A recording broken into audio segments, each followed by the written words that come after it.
So Outriders' recent delay was sort of a bummer, but the free demo I've spent the better part of this past weekend in has been a decent consolation prize. Obviously, we can't base a full review on this, and we definitely won't be putting a score on anything until its final release on April 1st, but here are my initial impressions of People Can Fly's upcoming looter-shooter RPG. Almost looks like home. That's what worries me. The overall takeaway so far is that Outriders has some really fun and interesting stuff going on, but also stumbles in a few spots as well. What I think I like best is that it really focuses on feeling a lot more like a single-player RPG.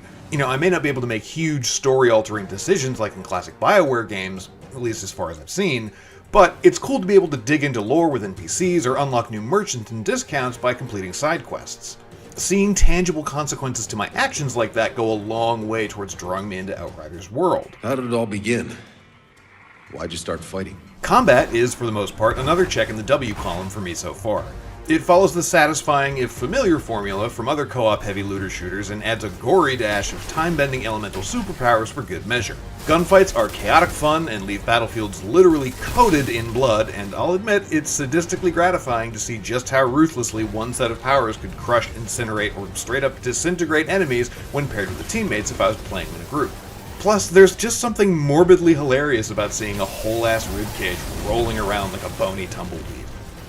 In more or less standard fashion, the four classes all have strengths, weaknesses, and skill sets that would be familiar to anyone with some experience in class-based action games. So far, though, Outriders seems very clearly focused on the DPS side of things.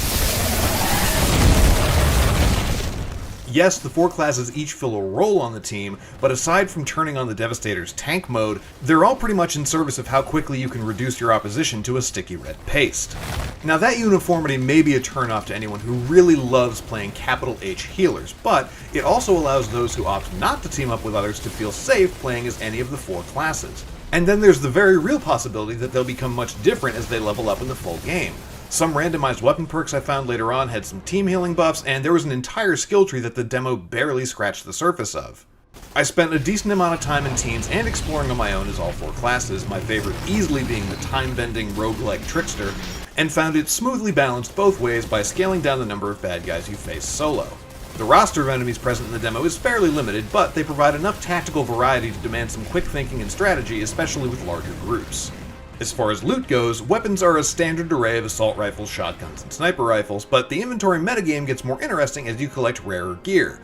I found this auto shotgun in particular a preposterous amount of fun. Rare or better items often have special perks that can either enhance your class-based abilities or even provide new ones, like this assault rifle that generates a protective shield with every hit. It may not really break the mold, but it's a solid take on it with a good variety of upgrades and perks that promise some really interesting builds for higher level characters and teams. All that said, Outriders also stumbles in more than a couple of spots. For instance, I really like the overall story so far. It's a fun take on a collection of post-apocalyptic sci-fi tropes that I'm into, but the writing probably isn't going to win any awards, and a lot of the voice acting falls flat. What am I now? Altered? Help me understand. It's a little technically rough too. There are a bunch of clunky transition cutscenes, mission replays force you to click or walk through all the exposition dialogue again, and I was constantly experiencing audio syncing errors in conversations. He's trying to take out all the vendors in Rift Town. It won't work for him!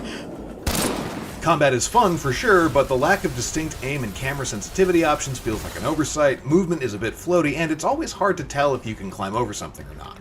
Replayability is also something of a concern. It's a big part of whether or not a co-op RPG shooter remains enjoyable. So while combat in Outriders is a bloody good time, it's not a great sign that I found myself yawning through my third and fourth runs of its several sample missions. Go back! Go back! What the Outriders demo doesn't do, at all, is give me any sense of what to expect from its endgame.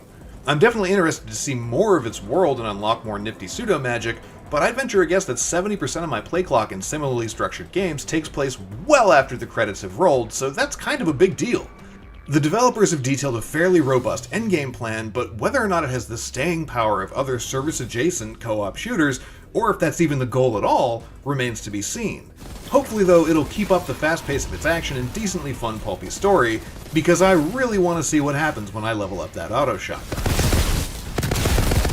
Check back around launch at the start of April for my full review of Outriders, and let us know what you think of the demo in the comments. For more, check out 18 minutes of PS5 gameplay, plus our 10 tips for getting started. And for everything else, stick around on IGN.